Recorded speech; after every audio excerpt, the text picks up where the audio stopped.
ఈవిడేంటి north India నుంచి వచ్చి మన ఊళ్ళో సెటిల్ అయిన వాళ్ళ? లేదు లేదు, మేము ప్రాపర్ తెలుగు వాళ్ళమే. మరైతే ఈ ముసుగేంటి? అది వాళ్ళ ఊరు ఆచారం అండి, మొహం ఎవరికి చూపించరు. పర్దాలమ్మా పరదాలు, రంగు రంగుల పరదాలు, డిజైనర్ పరదాలు తీసుకోవాలమ్మా తీసుకోవాలి. అమ్మాయిలన్న తర్వాత పెళ్లి చేసుకోవాలి, పిల్లల్ని కనాలి. మగవాళ్ళు చేయలేనిది ఆడవాళ్ళు చేయగలిగేది పిల్లల్ని కనడమే. పిల్లలు కనడానికి పెళ్లి ఎందుకు ఆంటీ? వీళ్ళ ఊరికి వెళ్ళి పరదా వేసుకుంటే పుట్టేస్తారుగా.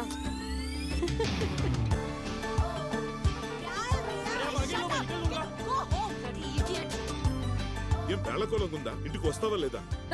వచ్చి తీసుకెళ్ళు. ఎక్కడో ధర్మశాల అంట. ఆ పరదా వేసుకుని ఏమన్నా కనపడుతుందా? నువ్వు ఎక్కడ నువ్వు సుబ్బు?